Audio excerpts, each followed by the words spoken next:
Juillet nous provient d'une formation qui s'appelle Défense d'afficher et je vous présente ses membres ici. Alors, il y a Michel, Guy et Martin qui sont là. Alors, bienvenue les gars. Merci beaucoup et bravo pour le démoclip du mois de juillet. Je voulais savoir, Défense d'afficher, premièrement, c'est né quand ce projet-là? Ça fait une couple d'années que ça rôdait. Là, au départ, c'était moi qui ai un peu parti le projet. Puis c'est ça. Donc, grosso modo, on a commencé à être actif dans l'enregistrement puis les spectacles plus en 94. OK. Et puis, c'est ça. Le nom Défense d'afficher, ça vient d'où? Ça vient de te demander parce que, effectivement, c'est spécial. Ben, moi, j'habitais près de la rue Perrin-Sartur, puis je trouvais ça paradoxal que sur les poteaux qui sont normalement assignés à l'affichage, c'était toujours inscrit défense d'afficher, puis rien que le fait que c'était écrit défense d'afficher, c'était un paradoxe en soi. OK. Donc, ça m'amusait beaucoup. Je sais pas pourquoi, ça m'a vraiment accroché. À un moment donné, j'ai dit, bon, il faut que je fasse de quoi avec ce nom-là, puis nous voilà. Est-ce que tu avais ce nom-là avant de rencontrer les deux autres ou... Oui, parce qu'au départ, il y avait un autre batteur avec moi, donc Martin, il est arrivé l'année passée, ça fait 1 an et demi. OK. Et puis Michel, lui, c'est plus récent encore, ça fait peut-être 8 mois qu'on collabore. Alors, bienvenue Michel. On va bientôt fêter ton 1 an. Vous étiez quand même tous dans d'autres groupes avant ça. Alors, Martin, toi, tu avais joué par... Ah, moi, j'en ai fait pas mal. J'ai fait WD-40, Dream Landscape, Amnésie. WD-40, parce que tout baignait dans l'huile à cette époque. Ça rouillait. C'est une joke de Mike. Non, j'étais pas mal rouillé. J'étais pas mal rouillé. Okay. Donc, tu avais joué dans plusieurs groupes. Depuis combien de temps tu fais de la musique? Ah, ça fait une quinzaine d'années. OK. Et toi? Ah, quinzaine d'années aussi. Mais c'est parce que j'ai commencé quand je suis venu au monde. OK. Ben, moi, ça fait plusieurs années aussi. J'ai joué avec surtout les Chasing Rabbits. Puis j'ai apparu à quelques endroits comme ça. Là. Des amoureux de la musique. Oui, avant tout. Hein, ah oui, des fois, on en crève pour ça. Et vous avez fait aussi des espèces de CD démo, si on peut dire, ou pour les destiner surtout aux radios. Exactement. Dans un autre aussi. On a fait ça, là, ça fait près de 2 ans maintenant. Ça, c'était le premier. Ah mon Dieu, quand même 13 chansons là-dessus. Ah oui, c'est un full length. Là, oui. Puis c'est ça jouait. J'ai un EP. Ça, c'est le nouveau, nouveau produit. Mais on a quand même plusieurs chansons enregistrées. Là, il y en a seulement que 5 là-dessus, mais on a 18 faits en studio. OK, parfait. On en reparle de ça après le clip, mais pour nous présenter quand même, pour la première fois, on va le diffuser. Est-ce que vous l'avez vu, le vidéo? Oui, on l'a vu, oui. Oui, OK, parfait. Alors, on vous présente la première chanson de Défense d'afficher et ensuite, on va avoir le réalisateur du clip avec nous. Les gars, présentez-le donc, votre vidéo. Bien, ça s'intitule Minute de vérité. Le voici à Musique Plus. Belvédère limité rang.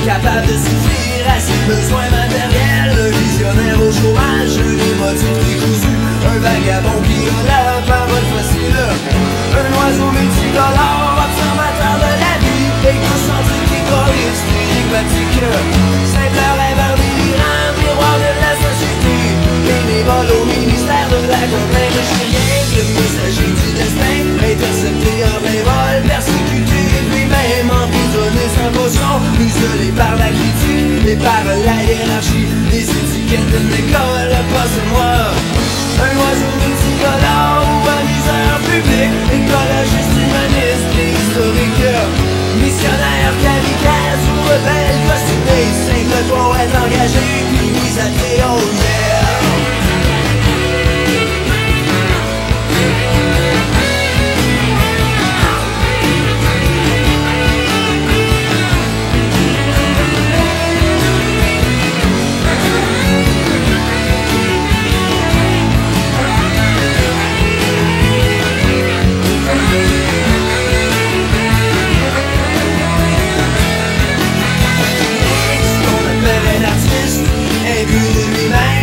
Capable de suffire à ses besoins matériels, un visionnaire au chômage, un émotif décousu, un vagabond qui a la parole facile, oh yeah, yeah, yeah, un visionnaire au chômage, un vagabond qui a la parole facile, la parole facile, la parole facile, la parole facile, oh yeah.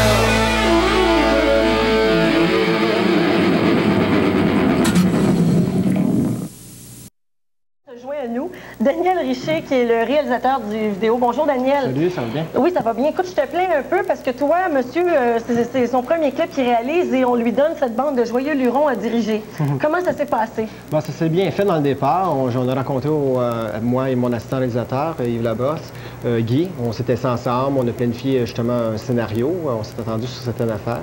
Et puis là, il y a eu la recherche là, pendant 2-3 semaines de tout le matériel, des lieux de tournage qu'on avait à Les autos de police. L'auto de police, je veux avouer, c'est l'élément le plus important, mettons, du vidéoclip, d'une certaine façon, ce qui donne peut-être une importance, là, un contenu plus montréalais. Il a fallu emprunter des gyrophares au parc de police de Montréal. Oui. Et puis, mais les démarches étaient vraiment difficiles à faire. La journée même avant le tournage, bien, le vendredi avant le samedi, où on était pour faire le tournage, on venait juste d'avoir nos gyrophares, puis on avait tout l'équipement. Vous avez travaillé sous pression un peu, finalement. Oui, mais c'est plaisant. Là. Sans pression, des fois, ça travaille mal. Et c'était ton premier vidéoclip, est-ce que tu aimerais ça en refaire d'autres? Effectivement. Si jamais je peux continuer avec l'équipe de Défense d'afficher, ça me plairait bien. Et puis pour d'autres aussi, là. Mais c'est une bonne expérience et beaucoup d'ouvrages aussi. Et toi, tu étais pour quel câbleau? Moi, c'était Villeneuve-la-Chine, donc c'est la télévision communautaire de Vidéotron, okay. Villeneuve-la-Chine, les environs. Parce que vous savez que quand on produit un démo-clip, il y a toujours un câbleau distributeur, peu importe la région là, qui est impliquée. Donc toi, c'était pour la Chine. Oui. Merci beaucoup, Daniel. Merci. Les gars, on va se quitter bientôt. Rapidement, je voulais dire que les albums sont disponibles à quelques endroits. Ben, c'est ça, seulement à Montréal pour l'instant. Il y a HMV... Attends une minute, j'ai oublié de dire quelque chose. J'avais complètement oublié. On a une espèce de genre de petit visuel du making-of pendant que vous avez tourné le vidéoclip. Donc, on va montrer un tout petit reportage, puis on revient tout de suite après. J'avais oublié. Ah!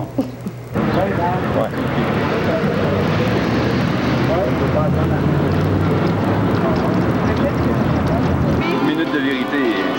Moment of truth. On voulait t'interviewer sur la brutalité policière, justement, et te demander ton avis là-dessus. OK, il faudrait probablement glisser le support. Et je pense qu'on va prendre le canal C.